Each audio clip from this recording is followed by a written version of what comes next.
I'm ready. How you feeling? We're good. Looking. Really? I just did my hair. You're a handsome ginger. I'm a handsome ginger. I appreciate that. I'm serious. Thanks. What about Ron Weasley? Would you consider him? Ron Weasley? Hey, Ron Weasley. I don't know who the actor's name is, but you know who I'm talking about. He's pretty sexy. Yeah. What about Ron Howard? Actually, why are all the redheads in Hollywood named Ron? Maybe I should change my name to Ron. Ron Broadbent.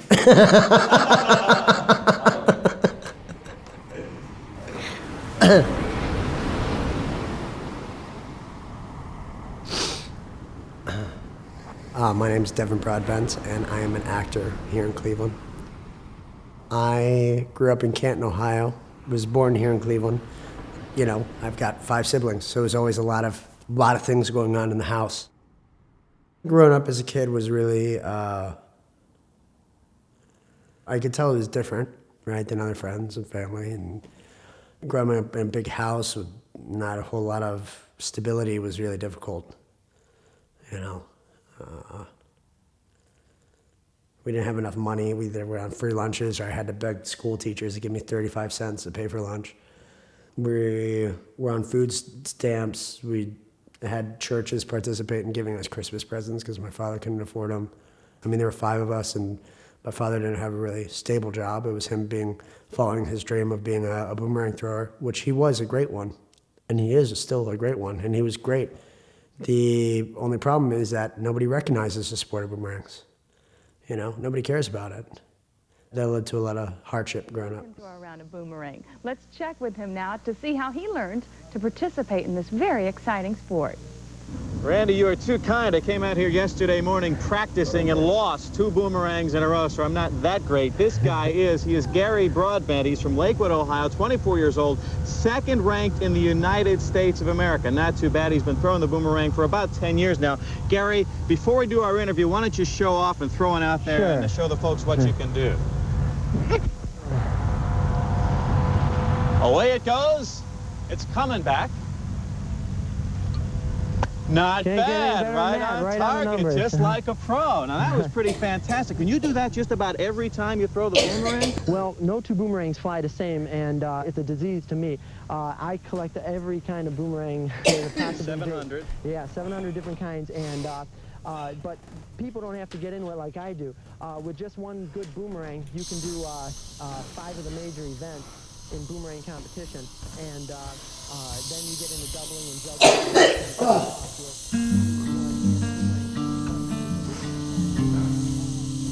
I think my dad sheltered me a lot from doing things. Didn't let me mow the lawn or take out the trash or, you know, shovel the snow. And if I did do those things, I would start coughing, and he'd say, "Go inside the house. You know, what are you doing out here?" And he'd get irritated with me and not have any patience and just say, just go, you know. It wasn't a very good environment, you know. It was abusive at times. There's children's services that get called in quite a bit.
That's my twin brother.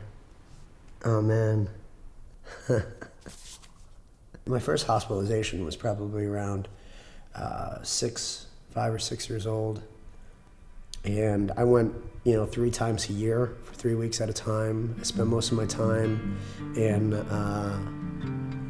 You know, most of my summers were in the hospital, sometimes in the middle of school year, especially around October, change of seasons. I was always in the hospital. Anyways. This is us, we're just messing on the bed. The bed elevated, you know? So like we would pretend like it was like falling off the side of a cliff and stuff like that. I love that game.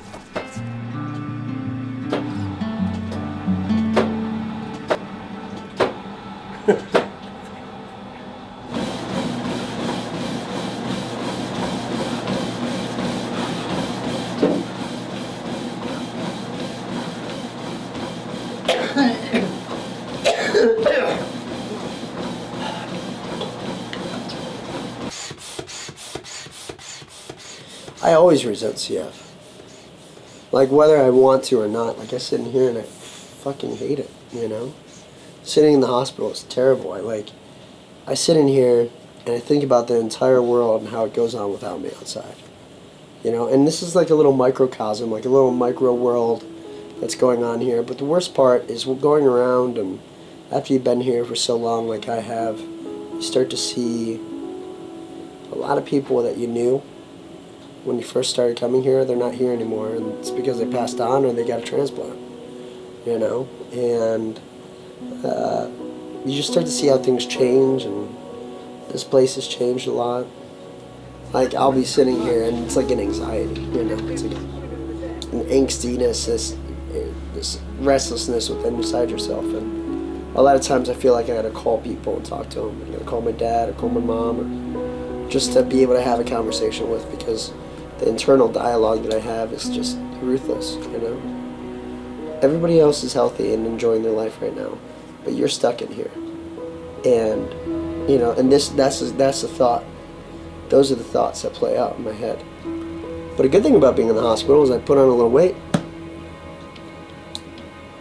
See this? This is 3 kilos, 6 pounds that I put on. Whew. Pretty good stuff.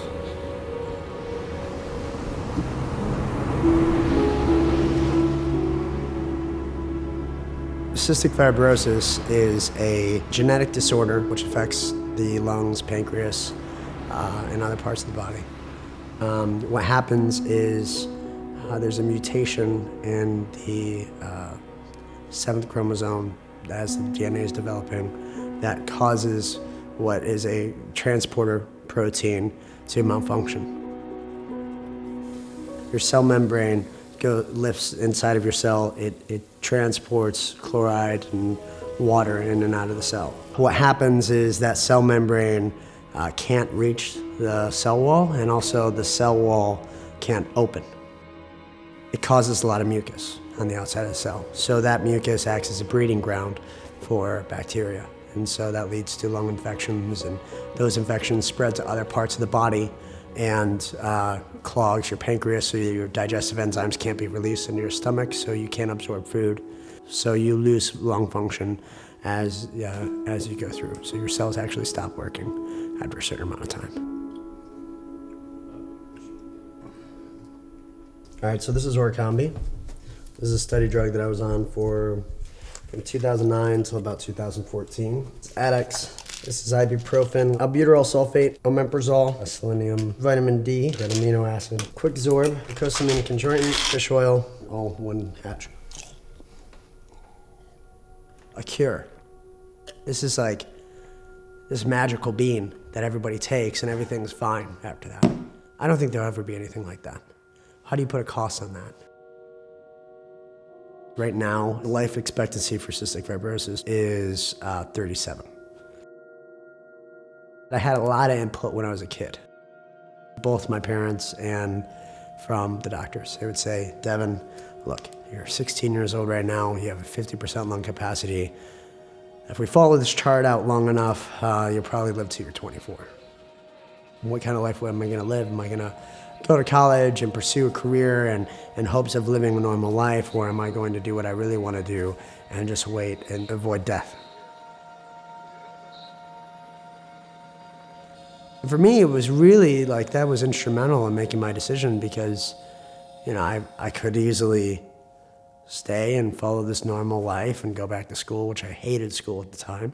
Or I could go travel and do things that I wanted to do. And I decided that I was going to travel, and that's what I did. Video, honey. It's a video. She's doing her hair for the video.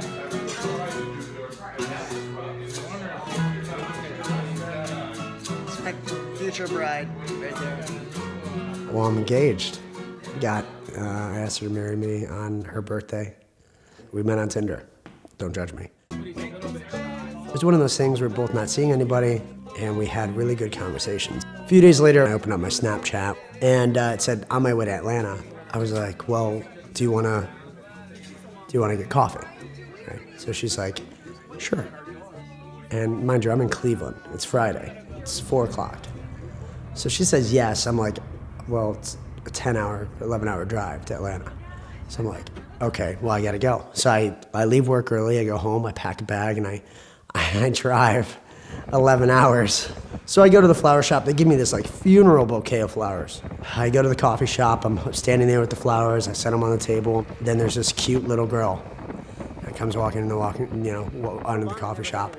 The biggest smile on her face, the most positive energy that I've ever been around.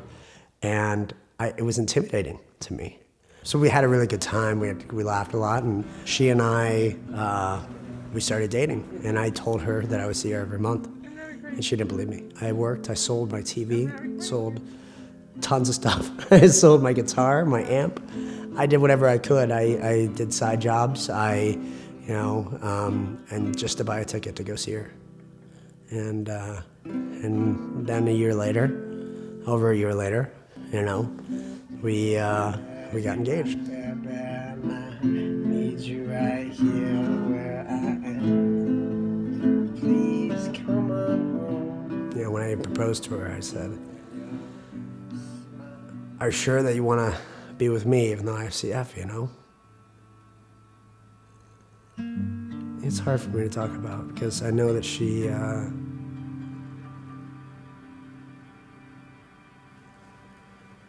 It worries her, It worries her to think of a life without me.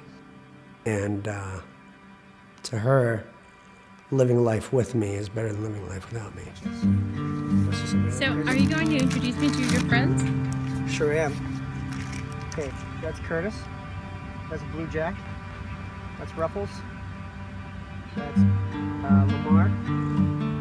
You have these inherited responsibilities. I could have easily gone throughout my life and not dated anybody and pursued my dreams and not hurt anybody in the process, right? Because if I did die, then it would just be me dying. And the only people that would have to do it were the people that I already knew and didn't get pulled into it. They were the people that were there in the beginning, right? My family. But as you fall in love and as you explore love, you take on those possibilities of hurting somebody else. And you do it because it's worth it. And this, people, is why I love Mexico.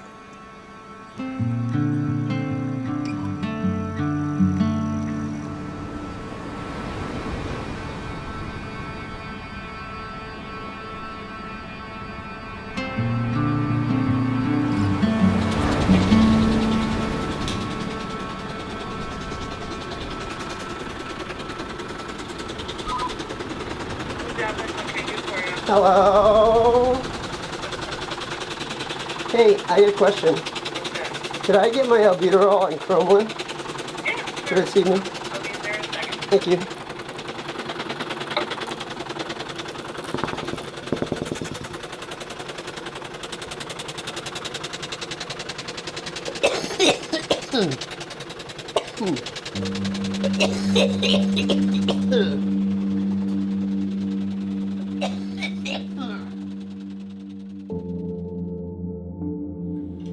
And I love you. I love you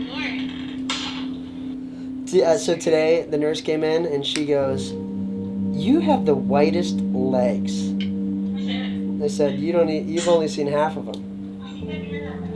They're cute, honey. Sí, qué poca madre. You're really cute. Don't be mad at Me hubieras me. dicho para que me arreglara o algo. parpadea 2 veces si estás actuando. I'm not. Por favor, Devin. Te juro, mi amor, no estoy actuando. Yo te vi que le hiciste 4 veces. ¿De cuál? Parpadeando 4 veces. No voy a hacerlo, mi amor. Ok, mi amor. I'll let you go. I love you. Te amo, mi vida. Love you. Bye, mi amor. Bye.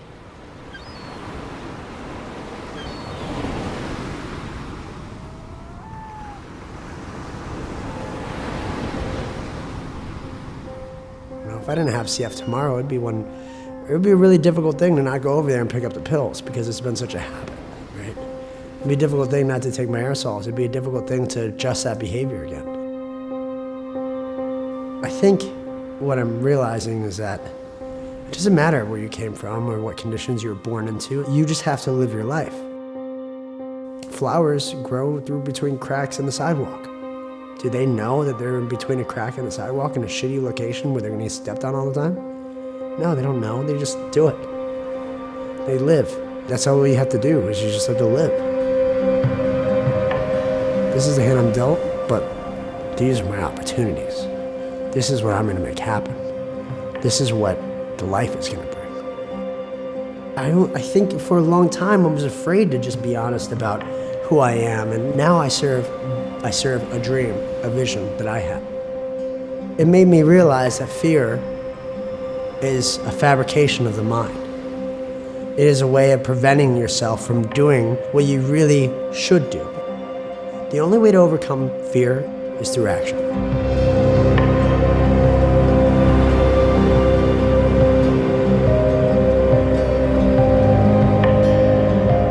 I don't know when I'm gonna die. You don't know when you're gonna die. None of us know when we're gonna die. And there's a power in that. Not knowing is a power, it's a gift. I mean, not knowing allows you to explore, it allows you to do things you never thought you would do before. It's a good thing. CF has been a blessing to me. This moment that we have and everything that we're around right now is a really beautiful gift. Don't take it for granted.